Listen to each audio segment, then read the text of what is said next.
Well, hey, friends, happy Thanksgiving, first of all, and welcome back to Stay Forth Leadership Podcast. We hope that you are enjoying time away from screens, that you're resting, and that if you are listening to this, that you're making space to enjoy the day, eat some turkey, eat some mashed potatoes, have some extra time on the couch watching football, whatever it is that you do that makes Thanksgiving memorable.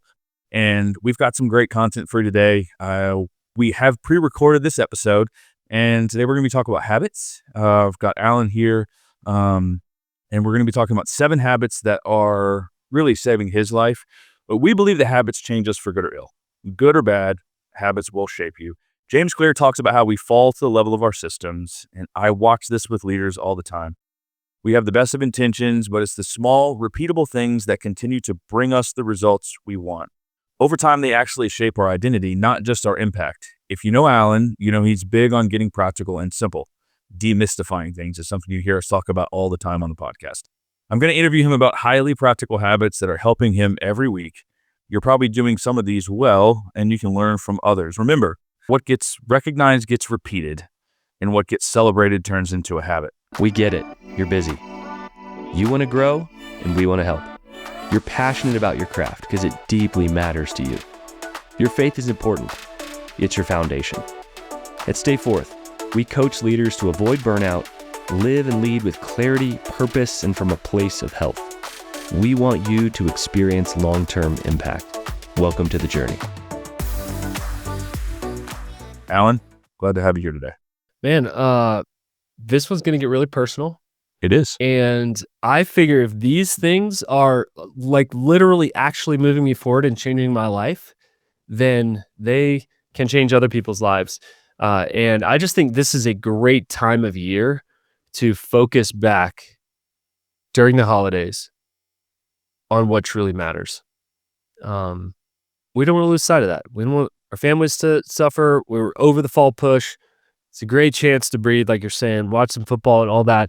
But I think it's an awesome time to dial back in on your habits, not just because you ate too much food over Thanksgiving, but because literally these things bring us life and vitality and energy in all the ways. So that's our purpose of this episode. So I want to dive right in. And this first one, it's kind of ironic that this is number one on the list because it is Thanksgiving Day after all. But I agree with this one 100%. This one shapes every bit of who I am down to my core. It's exercising regularly. Why is it changing your life? What's interesting is that exercise for me has been one that I would always say is a priority, but I've let slip at different times in my life. Now, the sort of the weird thing about the way God built me is that you can't really tell from the outside of me. Like I don't go and gain 30 pounds if I stop exercising for a while. But I can tell if I stop exercising. So it has been huge for me, for my brain, for my energy levels, to re-engage exercise. So I've re-engaged exercise hard this year. Had a couple of health challenges that were small kind of scares for me. And I was like, man, it turns out I'm not as young as I used to be. It turns out when I was in my 20s that I could eat really, really poorly, sleep really, really poorly, and still sort of eke out some of the results. That doesn't really work anymore for me. So just a bit about my own routine, different for everybody, but the gym has become a big deal for me. And I don't go for like 2 hours. I'm still not the guy with the giant water bottle that walks around for the whole time. He seems to do one set. And it's like where he hangs out all day. Are you the guy setting off the lunk alarm at Planet Fitness? I've never set off the lunk alarm, okay? Like the guy who's like yelling and screaming as he's just like, bro, you're lifting 30 pounds. Like it's not that impressive. But the routine of that, going into the gym, it's a place to me where everybody is working on themselves. And I think there's not too many places like that. We're all fighting a different battle where it's the guy screaming and lifting 30 pounds over there, or the soccer mom over here, or me who's like, I'm not really that interested in all the machines everybody else is doing. Like, here's the health battle that I'm on in that. So for me, walking is a huge deal as well, part of exercise. So it's not just going hard, but taking a walk, a mile or two a day is huge for me. I love trail runs. That's been big because I can't think about anything else. It's deep play and deep exercise because I'm literally sort of dodging roots and trees as I run, and it's incredibly distracting in the best ways. So I think the challenge here with exercising regularly is this: make it automatic, make it consistent, make it fun. Automatic. Just have a spot in your schedule to just be like, cool, when I go to the gym, I just have my bag, I just have my protein shake, just like, here we go. It's automatic. I don't even think about it anymore. It's not much of a decision. It's just on my calendar. Make it consistent.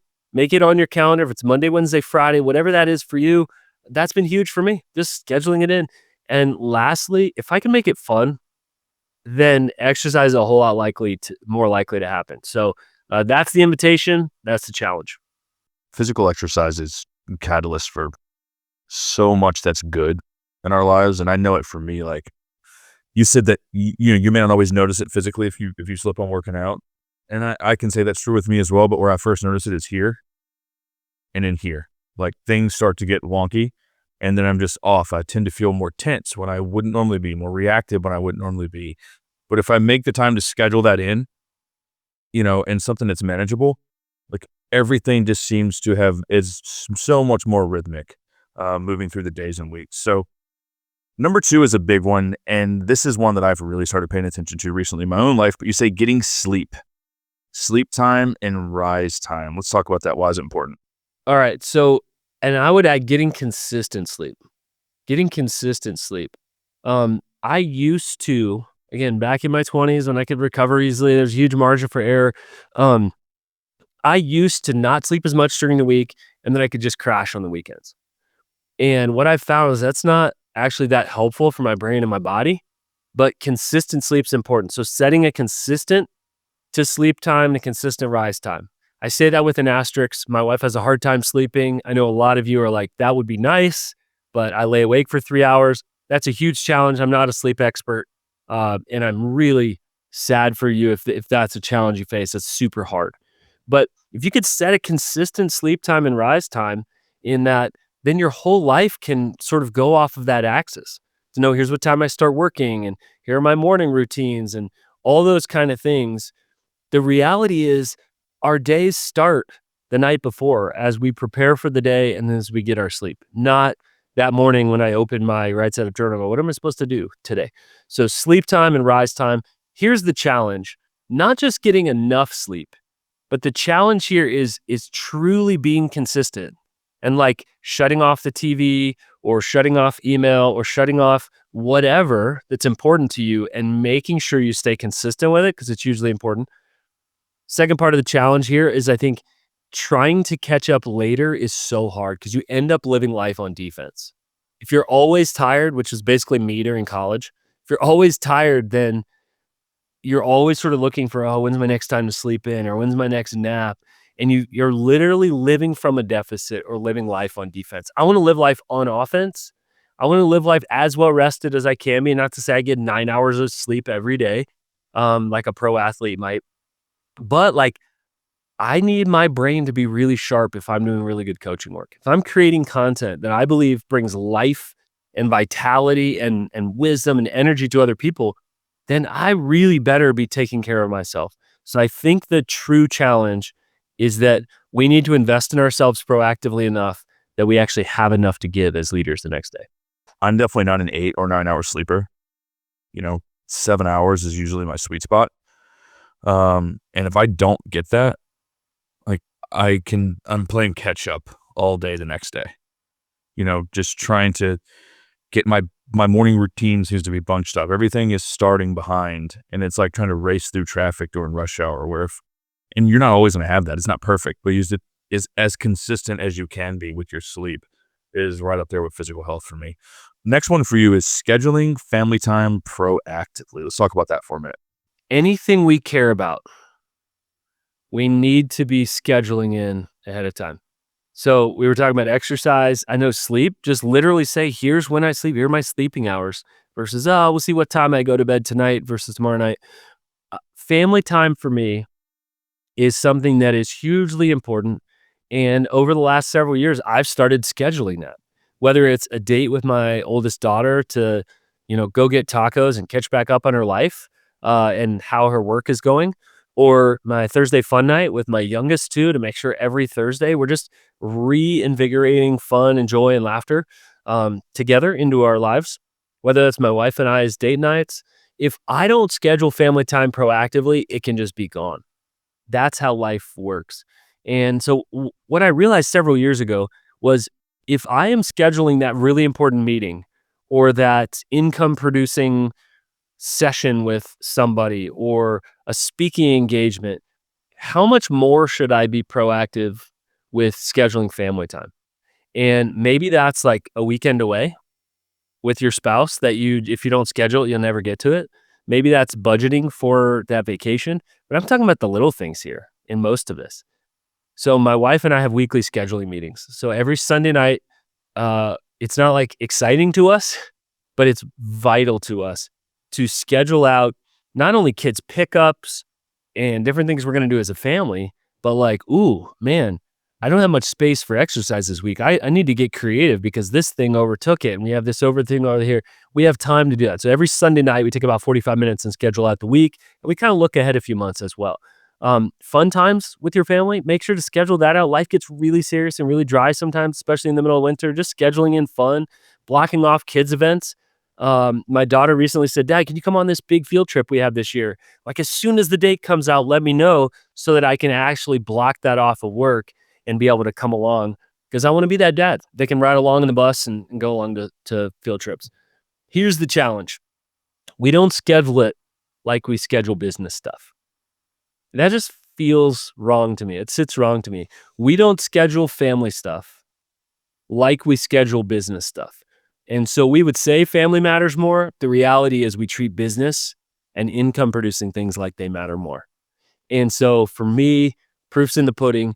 Do I schedule my family stuff even more proactively and protect that? Or do I actually do that more with business stuff because that's what brings in money? That's very true. I think we don't schedule family things on our calendar like we schedule business things because we don't feel like we should have to. Like I should just be able to, like it is a priority already. I don't have to put it there. We feel like it should just happen, like magically. And it's not going to. And there's so many things vying for your attention, my attention, and that suddenly everything bleeds over. And then you're wondering why I'm not doing X, Y, and Z. And why when you go home, you feel like, oh, this is not great. Like when was the last time I feel like I haven't connected with my kids in a while. I feel I haven't gone out on a date with my wife in a while. What's going on? There's nothing wrong with putting it on the calendar. My life is literally on my calendar. I was that person for a long time that was like, I shouldn't have to put things outside of work on my calendar. My calendar's for work. No, really, it's for your life. It helps you rhythmically balance your life. The next one, taking time off, was important. I don't think we talk enough about why taking time off is huge. So when you look at European mindset on this, whether it's around maternity, paternity leave, their super long vacations, how life kind of shuts down for them in the summer in many ways.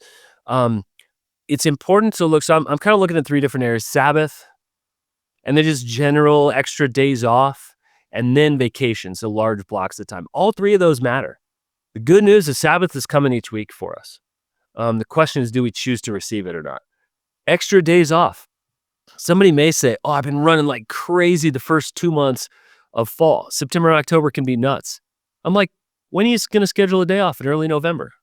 And if it's at an energy level of 6 of what's required, that sounds like a great day to put a day of golf on the calendar or a just because day. I was at the coffee shop, I don't know, a couple weeks ago. And a guy literally comes and sits next to me. And I've known this guy for years. I said, what are you up to today, man? He's a counselor, one of the best counselors in my city. Obviously a busy dude. A lot of people want his time. And he's like, cup of coffee, read a book. I'm actually going to go get a massage today. I'm going to go out lunch with a friend and we have some people over tonight. And he had scheduled in a self-care day for him, middle of the week. It was a Thursday. And I just thought, man, well done for modeling that as a healthcare provider, as a mental health specialist. He's practicing what he preaches. And so I was just kind of like, man, good work for you, Will. Great job. So that Sabbath piece, the days off, the vacations, here's what I found. The people that take vacations, they're not richer than you. They're just more intentional than you. The people that take vacations, they are not richer than you. They are just more intentional than you. My wife and I, for years, have heard people talk about, oh, I wish we could get away for our anniversary. Or, oh, I wish we could get away somewhere. And those are people with a whole lot more money than we had. And we were like, we just committed to it. So I've shared this before on the podcast. We committed to get away for multiple days right around our anniversary every single year. And when we adopted kids, we brought our kids along. We just had already committed to do that. They couldn't be away from us. We'd done that. There were years we were broke as a joke. So we used a camp or a friend's cabin, or we would ask. But every single year, that's something we're pretty proud of, right around our, the anniversary time. It's not always the week, sometimes the week before, the week after. We get away, usually go to the mountains and have just an awesome time to reflect. Vacations are not ever going to magically fall in your lap if you do not block them out and schedule them. And so I think that leads us to the opportunity there before I get to the challenge. Mental space, creativity, clarity. When you get away, not just rest, not just joy and fun, those things are awesome. But if you want to come back and work well, the very best thing you can do is rest well. The best ideas I get on a Monday or Tuesday are because I took a Saturday and a Sunday, sometimes even that Friday off, sometimes even the whole week before off, and I come back and my brain just has fresh ideas. Why? Because I gave it a rest. I let it distract itself, and then I can come back focused, took the pressure off. Play and whimsy and curiosity is so good for our brains. So I'll just leave us with the challenge there. Justifying that it's essential. Believing that it's essential. Secondly, giving yourself permission to take time off. And last, just blocking it off. If you don't believe it matters, if you don't believe you're sort of good enough to take that break, or it matters to you, if you think you're a robot and rest is not essential, and you actually don't block it off, you can believe in vacation or days off as much as possible, but you really won't take them off. Yeah, and I think there's a level of this unhealthy culture of work, especially in our culture, and especially in the entrepreneurial culture of like, if I take time off, then I'm somehow less of a success story. And like, if I'm not working till 1 o'clock in the morning, or if I'm not going on vacation, but sitting at the beach with my laptop out working and stuff, like if I'm not always on, that I'm never going to achieve something. Well, that's a messed up level of success. And I don't receive that. There's nothing wrong with taking time off. Like I believe, and we believe, is that your time away makes it to where you can do the things that you're uniquely designed to do much more effectively and with better results and a greater return on investment down the road. I track 6 things every week, and I have a Google sheet, and I track these 6 things, and one of them is extra days off. So beyond just Saturday and Sunday, tracking extra days off. And so for some, like you say, Jonathan, that would be a hit where they would be like, oh man, I'm not as good of a. But for me, I'm like, literally, that shows me my level of clarity at work is that I'm actually taking time for those days that truly matter to me. And that's what gets celebrated or counted gets done. And so for me, I'm constantly at the head of my mind where I'm like, oh man, most Fridays I'm able to take off, but I'm able to kind of treat them like a personal day where I grow personally. I'll meet with a mastermind group, I'll meet with a life-giving friend, and they don't feel like a work day to me, but I'm actually growing myself. I'll like go to a coffee shop and pick up a book that I've really wanted to and treat it as development for me. And sometimes I'll just take a Friday off and go fishing. I'm not like listening to a podcast while I'm fishing, but I think it's really important for us to have space like my friend did to care for, his body and mind in different ways. How are we caring for ourselves beyond just the fact that on the weekends, you're probably caring for your family in addition to getting some rest? Exactly. I mean, you could be listening to a podcast on fly fishing. You could be hosting it. This is the second time, flannels, fire pits, and fly fishing. There it is again. Dude, if we ever do that, please come to the river and punch me in the face. All right, blocking off deep work time. Let's dive into this one. Deep work is, the phrase was actually coined by Cal Newport in his book, Deep Work. Incredible book, highly recommend it to leaders. It shifted my life. Recently, he wrote Slow Productivity as well. But just the whole idea is that it's the work that requires you to think deeply, to shut off the other inputs. It's things like thinking deeply on decisions, creating content, strategizing, making hard decisions, that's not stuff that you can be talking to somebody else while doing it, or texting while you're doing it, or having your email tabs open while you're doing it. It's that work that can create some deep transformation and wisdom in other people's lives. It's harder and harder to get, which means in our culture of everybody wanting our attention, we're going to have to fight for it. I feel whenever I do this, I'm unavailable to you, Jonathan. I'm unavailable to our team or our clients, and I'll always come out of the cave with some good stuff. Sometimes better than others, sometimes more significant than others. And I think it's really, really important for you. So, leader, if you are a leader, number one, you're a communicator. And communication takes deep thinking for us to communicate well. Secondly, you are a problem solver. Problem solving takes energy and takes space to do it well. So it isn't just getting one more thing off of my plate or out of my pack. That is not going to be good leadership. It's not going to nurture your team or your organization like you need to. So here's the challenge. What's that? It's Dude, it's huge. If you want to create anything of meaning, you literally need to go beyond shallow work of just emails, projects, task lists, being available to everybody, and go lower and deeper and slower in that. That's the kind of work that we appreciate from other people. That's the kind of contribution that we want to make, and I would argue are wired to make. So here's the challenge: getting out of the whirlwind, getting out of the shallow. And in order to do that, we're going to have to say no to things. 3 hours on my calendar, which is about what I block off each week to think deeply. If I don't think deeply, we don't have great content for you here in the podcast. I don't have great decisions for my team. I don't say no to things I need to say no to, and I end up being spun up and overwhelmed and not able to then offer great things to my business partners and my coaching clients. So you can get buried in the emails and buried in the text. That's a real barrier. And if you don't see this as truly important, like you don't see yourself as a communicator or a problem solver, you don't see yourself as one that creates things of meaning in the world, then chances are you're actually not going to ever block that time off. So I think that's actually the real challenge beyond text, emails, social media, all the things people popping in your office. It's actually going to be believing that it's truly worth it. So that's actually, as we're on our fifth of the 7 things, that's actually a recurring thing through all these, is that you're going to actually believe, you need to believe that it's worth it, or you won't give yourself permission to actually end up blocking that off to go do it in our busy and really crazed world.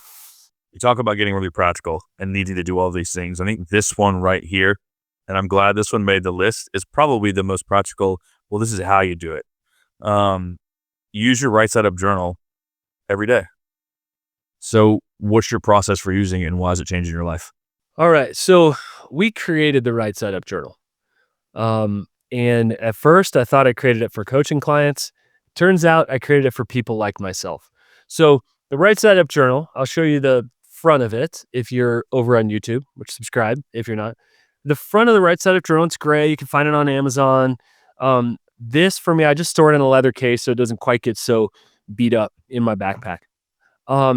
We created this for people who would say they're too busy to journal, who would say I suck at journaling, because really it's not journaling, it's strategic planning with some journaling mixed in there.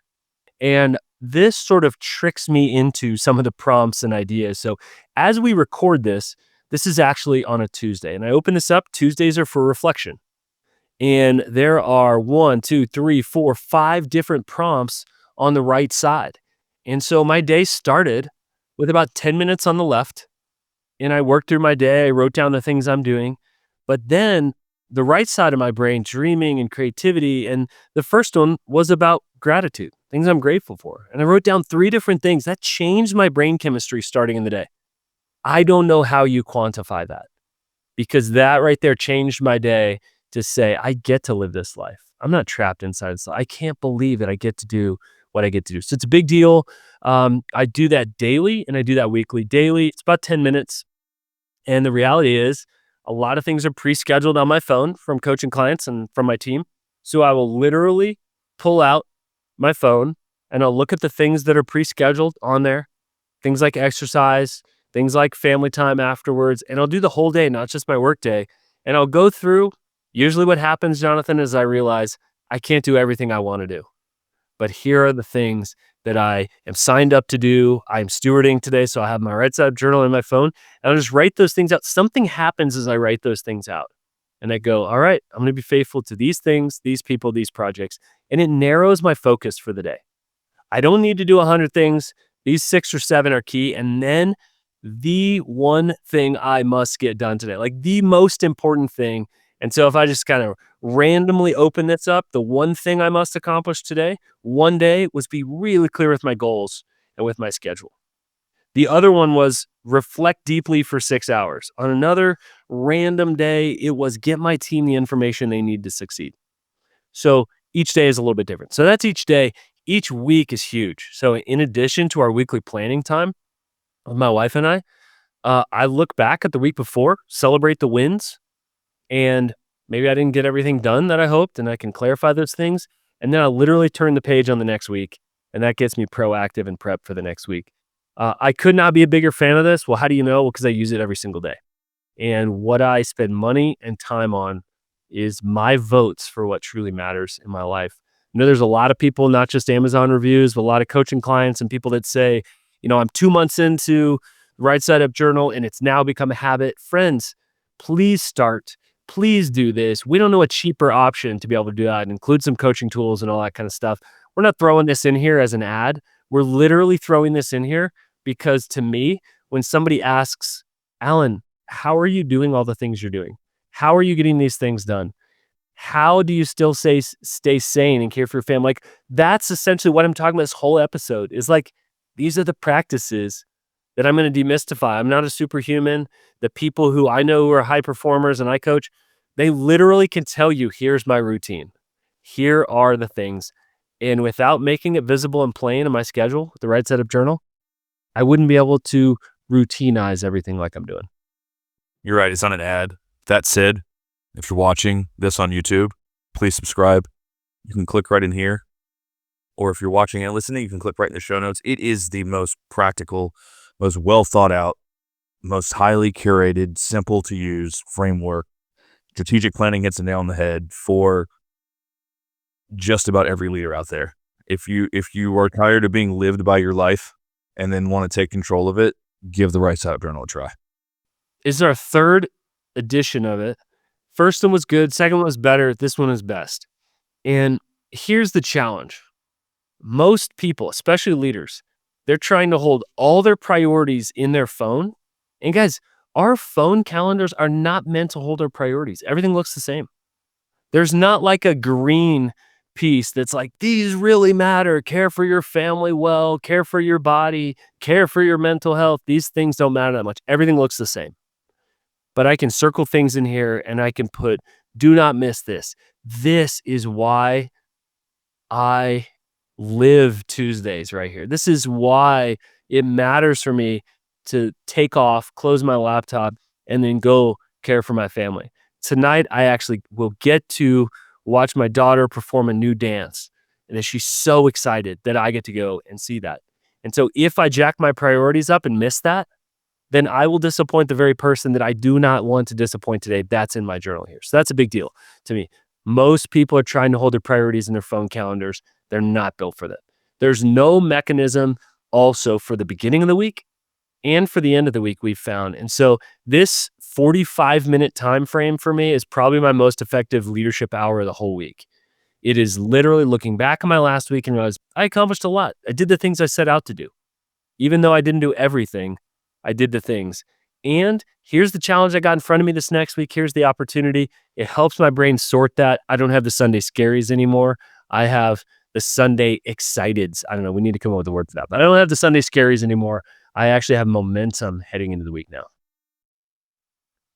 Yeah, that was terrible branding. We need to, if you're watching or listening, please help us figure out the opposite of the Sunday scaries. That's really funny. It needs to be on a shirt. We've gone through 6 of the 7 habits that are changing your life. Number 7, to me, is probably up there with, they're all highly important. This one means a lot to me. You talk about getting around people who fill you. Why is that important?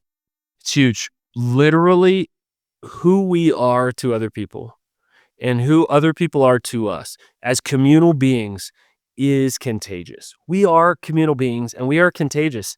If you are around negative people with scarcity mindsets, you will become negative and have a scarcity mindset. If you are around complainers, you will eventually become a complainer. It's just what we do. We're wired for community and connection and mirroring other people. It's so important for me to fight for those life-giving relationships, people who fill me up, who fill my cup. Why? Because I all week long am serving other people. And as an occupational hazard of coaching or being a counselor or a teacher or a sports coach or you name it, one of those areas where you are just pouring out, you lead a nonprofit, you are filling up your team. You need people that fill you up, that encourage you, that just kind of have that ah factor of like, I'm not sure why, but we click. We have those aha moments together. So I schedule those regularly. And there's 3 of us, so me and 2 friends. We call ourselves the Unholy Trinity. We actually have a Marco Polo thread. We go on a trip once a year, and it's, time away from the family and money and all that. Part of a larger mastermind group and then a smaller mastermind group. Development lunches have been huge for me. Kind of that, is this a person that develops me? Yeah. We kind of have the mutual understanding. That's the best $30 I spend when I just say, hey, let me just treat you to lunch. And we get to go deeper on their story. And mentors, of course, are people that fill me up and I can learn from. So there's so many different ways to do that. I love doing it shoulder to shoulder, go on a hike with somebody. And just to close with this, friends, that here's the challenge, I think, is that people in your life, maybe you don't have those folks, you need to get those folks. But if you do, then you need to prioritize them. That's the challenge, just prioritizing them. So let me quickly go over these 7.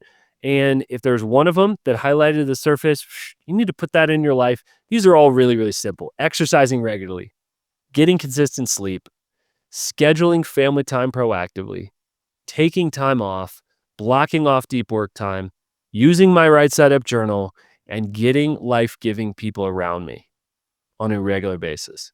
Friends, one of those you need to focus on more than the rest, and it's probably going to be that keystone habit for you. I'm currently on sabbatical, and so know that so many of those things I'm still doing because they don't have much of anything to do with work. But of course, they affect every area of my life. Friends, we only have one life to live. And when people ask me, so what are some of the things that are actually helping you succeed, win, stay grounded, stay healthy? I wanted to give a whole episode on that. So here are the 7 things. And for 2024, these things have been sustaining me in huge ways, some of them for longer than that.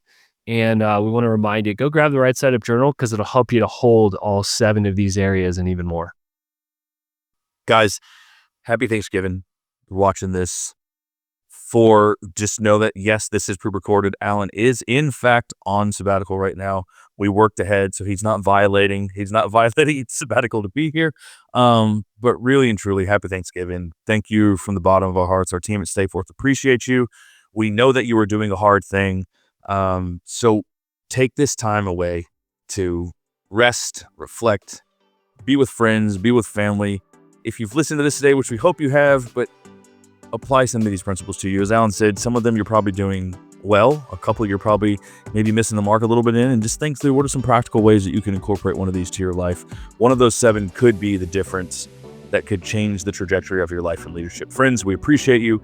As always, give this a like, a subscribe, follow us over on YouTube, and we'll see you right back here next week on another episode of Stay Forth Leadership Podcast.